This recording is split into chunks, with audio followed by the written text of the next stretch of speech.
In the year 636, a significant clash would unwind that would be known as the Skirmish of Yarmouk.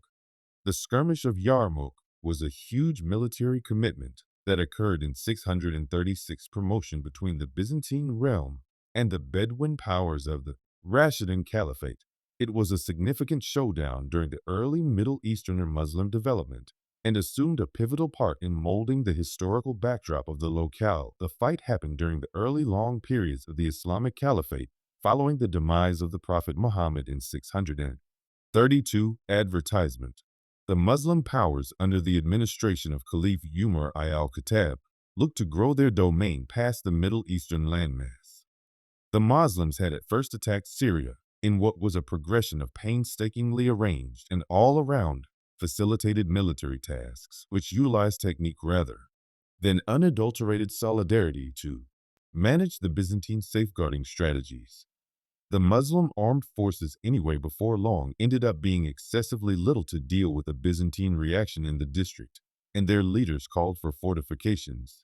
The incomparable Muslim general Khalid ibn al-Walid was sent by the Caliph Abu Bakr from Iraq to Syria with fortifications, and to lead the intrusion in July. The Byzantines were definitively crushed at Aznat, and Damascus fell in September, followed by the Clash of Fall, in which the last critical post of Palestine was crushed and steered, giving the Muslim powers a significant traction in the Syrian locale. After Abu Bakr kicked the bucket in 634, his replacement still up in the air to proceed with the caliphate's extension more profound into Syria, however passed. Missions drove by Broad Khalid had been effective. He was supplanted by Abu Uwaida, having gotten southern Palestine. Muslim powers presently progressed up the shipping lane, and Tiberius and Balbic fell absent a lot of battle and vanquished Emesa right off the bat in 636. Muslims then, at that point, proceeded with their victory across the Levant to check the Middle Easterner development and to recuperate a lost area. Byzantine ruler Heraclius had sent an enormous endeavor to the Syrian district in May 636, directed by the Armenian general Vayan, as the Byzantine armed force moved toward the Middle Easterners under the order of the two commanders Abu Ida and Khalid ibn al-Walid. Strategically pulled out from Syria and refocused every one of their powers at the Yarmouk fields near the Middle Eastern promontory. The Byzantine powers drove by Broad Vayan sought after them onto the fields of Yarmouk. The general size of the Byzantine armed force was assessed to be around 60,000 fighters across different contingents. On the Byzantine right flank was the Greek powers, told by the overall Gregory, with cavalry supporting from the back. On the Byzantine left flank was the Slavic powers instructed by the Slavic ruler Caner, with rangers supporting from the back. The Byzantine community comprised of the Armenian and Ghassanid powers directed by the commanders Jabala and Derjan, with cavalry supporting from the back. The two powers came time was on surprisingly close to each other. The Byzantine side to draw in with the Muslims as they enjoyed the mathematical benefit. Byzantine General Vayan was told by sovereign Heraclius to attempt to pay off the Muslim powers, to get once again to Arabia, or in any event, slow down in the discussions until the Sasanian fortifications could show up. Before the contention emerged, the Sasanians had made a settlement with the Byzantines to partner against the attacking Muslim powers. The Muslim powers also were slowing down as additional fortifications were showing up, sent by Caliph Umar.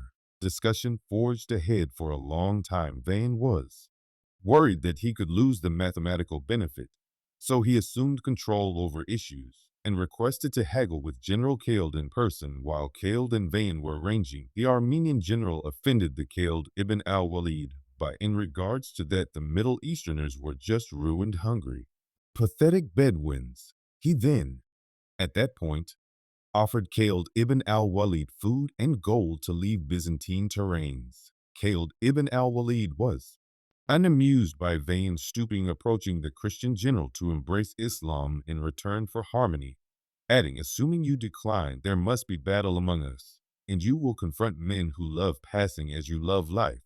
Vayan was neither dazzled by Khalid's words. Vayan expressed to the Muslim commandant, "Better men attempted to take our territories, yet were undeniably crushed. The exchanges, which had delayed for a long time, at last came to a nearby van, situated the vitally Byzantine camp close to Alasa, from where one of the super Roman streets interfacing Egypt and Syria could be shielded. He situated his principal power to the canyon in the south and displayed his soldiers along the Allan stream. Vane requested his powers into fight arrangement. However, before the commitment occurred, numerous Muslim champions ventured forward, calling upon the Byzantine officials to connect with them in single battle. Their test was addressed. The Muslim champions cut down the Byzantine officials, subsequently prompting Vane to arrange forward his mathematically better power than charge at the foe lines and test the determination and strength of the Muslim warriors. The Byzantine powers had the Muslims dwarfed at around 60,000 to 40,000 men, constraining the Muslims to extend their front-facing lines all the more meagerly to make up for their mathematical mediocrity. As the day came to a nearby, Van requested his power to sever the assault and get once again to the Byzantium position close to the Allan waterway. Van had simply needed to test the Muslim lines and scout any shortcomings he could find. The primary day of battling had come to a nearby with negligible setbacks. Supported by the two armed forces the following morning, the Byzantium commandant Van requested forward his warriors. His aim was all to surprise the Muslims. While they were giving morning petitions, the Muslims, especially Khalid ibn al-Walid, guessed that Van would convey such strategies. Khalid ibn al-Walid's scouts, whom were positioned across the field of Yarmouk, had cautioned Khalid ibn al-Walid of the approaching Byzantium powers. While having lost the component of shock, General Van stayed certain about his better numbers and picked and give fight. General Vahan's arrangement was to go after the Muslim place to secure the majority of Khalid's men, while zeroing in the fundamental attack on the Muslim flanks, where Van expected to rapidly overpower and drive the Muslims from the combat zone with his unrivaled numbers. As the two armed forces drew in, Khalid's men solidly held their ground in the middle. Concerning Khalid's soldiers on the flanks, what is happening was not looking great. The Byzantium general Canatir, alongside his Slavic powers, went after Khalid's right flank in full power. The Muslim infantry on the right flank were tremendously dwarfed and were gradually pushed back. The Muslim general, telling the right flank, Love requested his cavalry forward to build up his infantry from being overpowered by the Byzantium advance. Amar's cavalry was fruitful in dialing back the Byzantium charge, yet Canatir kept pushing forward, until in the end the Muslims had their backs moved in the direction of their camp. Ladies from the Muslim camp hurried out, with a few joining the battling and others social event accessible camels, and releasing them around the camp, giving a screen of insurance to the Muslim troopers. A frantic battle resulted. The Byzantine troopers couldn't break the consistently resolved Muslim troopers. Caner weighty cavalry were secured. Their ponies wouldn't progress forward, as the forceful wandering camels struck dread inside the ponies, making them uncomfortable and unfit to be controlled, while participated close by other people. The vigorously defensively covered Byzantium riders were pulled down from their seats by Muslim troopers. Canatir's development was broken, and his power could never again support the attack. With Vahan's all-out attack against the Muslim right flank broken, Muslim commandant Khalid ibn al-Walid took advantage of this chance to attempt to take advantage of the spaces that had opened up among Canatir and the remainder of the Byzantium community. Khalid requested Am to send his cavalry to go after Ker's uncovered flank from the north. Seeing that Khalid's cavalry support was showing up, Amar requested every one of his powers to propel the Muslim assault, struck from all flanks, which constrained Canatir to surrender ground and gradually retreat towards the well-being of the fundamental Byzantium line. However, even with less men, Khalid's incredible luck and brilliant moving was effective in pushing back the Byzantium aggressors.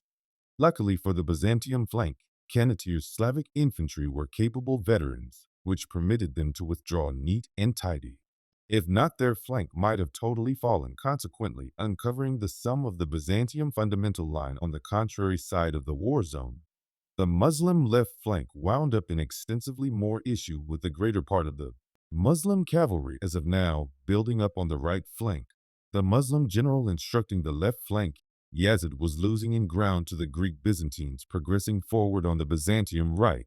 The General Gregory's infantry proceeded to gradually progress forward, pushing back Yazid's dwarfed infantry at the same time. Byzantium cavalry had the option to get through the positions and push the Muslims back towards their camps. As they fell back to the camp, Yazid warriors had put downs and shakes tossed at them by the maddened Middle Easterner ladies, who encouraged their men to not allow the foe to overcome them. Yazid was at long last ready to stop the Byzantium push, balancing out his lines close to the camp.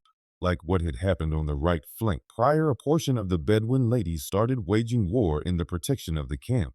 Similarly, as it gave the idea that the Muslim left was nearly imploding, General Khaled by and by exhibited his capacity to adjust rapidly. Khaled, not long after balancing out his right flank, quickly rode his cavalry contingent across the war zone to support Yazid's striving power. As Khaled quickly moved toward the flank, he segregated a cavalry contingent under the order of Dawar ibn al-Azwar, requesting him to flank the Druze in Byzantium community. This move ended up being urgent, as when Dawar went after the flank of the Byzantium place, his contingent held them set up, keeping Byzantium fortifications from arriving at Gregory's powers to help the push against the Muslim left. Besides, Khaled showed up so as to Yazid's guide, charging straightforwardly at Gregory's men with lost energy, and the flanks currently being struck by Khaled's cavalry. The Greeks started to lose ground under tension. While gradually withdrawing, they started to experience weighty setbacks.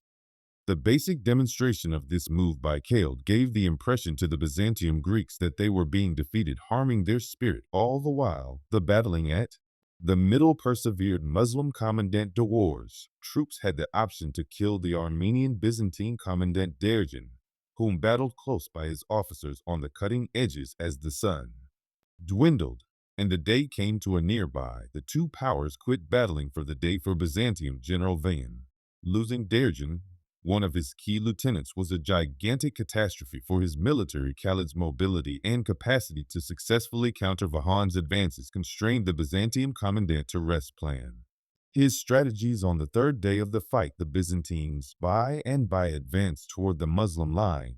General Vahan's new strategy was to zero in essentially on going after the Muslim right flank, as that was where the majority of the Byzantine weighty cavalry could incur the most measure of mischief, and consequently open up spaces for double dealing. The Byzantine lines come colliding with the Muslim lines. The battling is furious and horrendous, with losses beginning to develop on the two sides. With the lines presently completely drew in, Vahan's arrangement starts to unfurl. Jabala and Kerr's men forcefully advance forward with their mathematical benefit, gradually pushing back the Muslim lines little by little, and permitting holes for the cavalry to open up. With holes beginning to open up in the development, Jabala and Canatir's weighty cavalry quickly get a move on to rapidly take advantage of the openings and encompass the Muslim right flank. As the lines impacted, the Byzantine weighty cavalry collided with the lighter Muslim cavalry, causing fundamentally more harm and chaos among Muslim positions. Both of the Muslim leaders' protection and Shurabil's powers were moved back by both Jabala and Canatir's more profound positions. However, as Jabala's flank gradually opened up and became uncovered, Khaled quickly rode his cavalry right into it. At this exact second, charging his men into the hole towards the outstretched Ghassanid's flanks. With Khaled's vital help, Amr figures out how to mobilize his men and reconnect the foe. With seeing Khaled on the war zone, confidence is supported among the Muslims. Not long from now, too, Shurabil can revamp his men subsequent to enduring misfortunes and start pushing back the Byzantine powers. The battling before long forms into a butcher as the outmaneuver Jabala and his Ghassanid start withdrawing in disorder. Seeing Jabala separate from the battle, Canatir and his men trail not too far behind. Once more, Khaled's first-rate flanking assault halted the Byzantine development.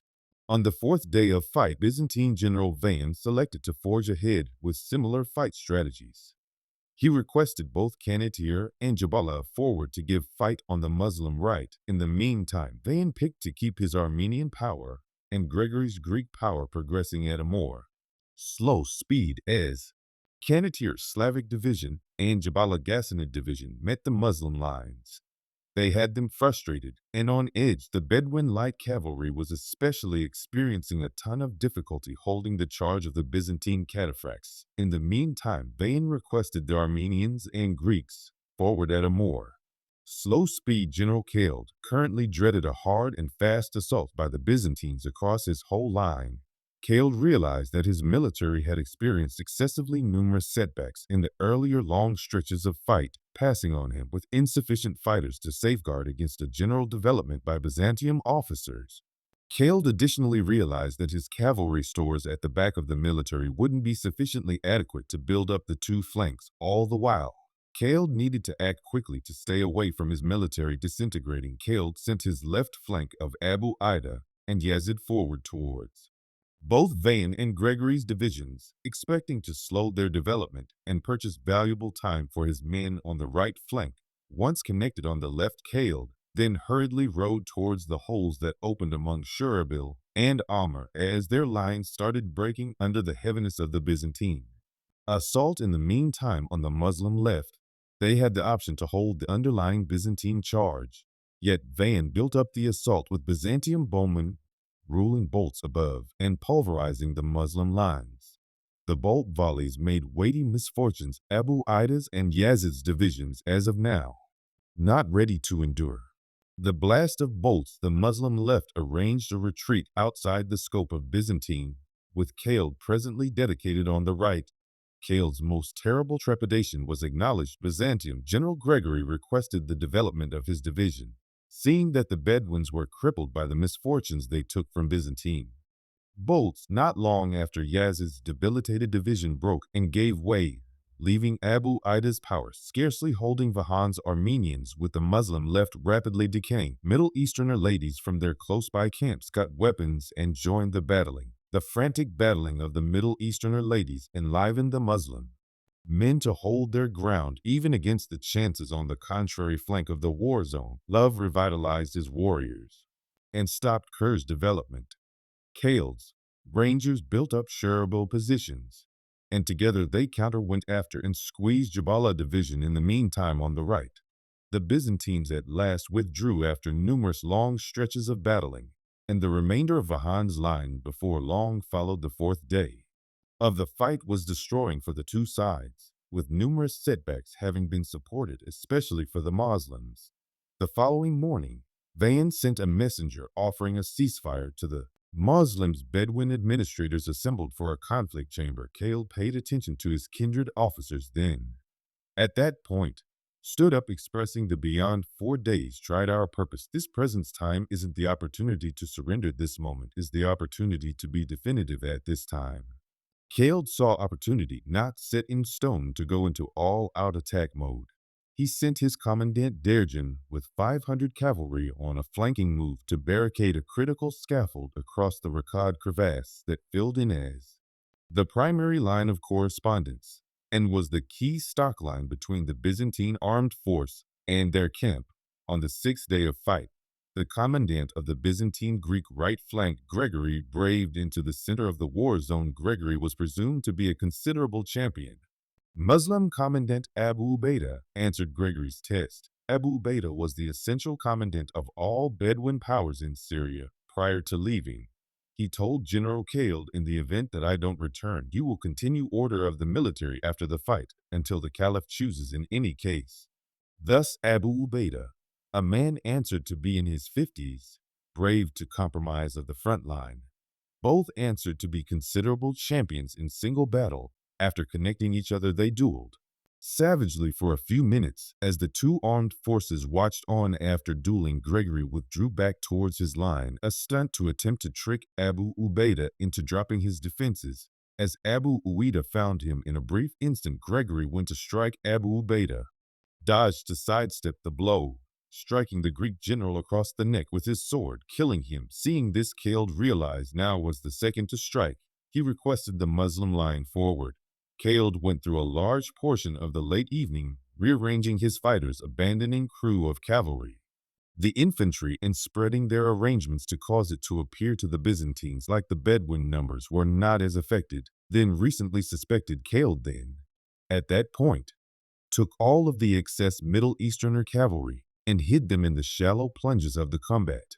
Zone-level men in the Byzantine positions could hardly imagine how the Muslim armed force went in all-out attack mode in the wake of experiencing such weighty misfortunes over the course of earlier long periods of battling as they conflicted in the middle. The Bedouins squeezed seriously still up in the air to drive the foe back yet. Their mathematical disservice implied that the Muslims couldn't support this hostile push for long. Similarly, as Byzantine fighters figured out how to slow the energy of the Muslim development, Kidd sprung his snare. Khaled at the head of 8,000 Muslim riders dashed forward, wanting to encompass the Byzantine left flank. Realizing that timing was of the pith, Khaled encouraged his men to ride quickly and decisively. Speed would determine the end result of this fight.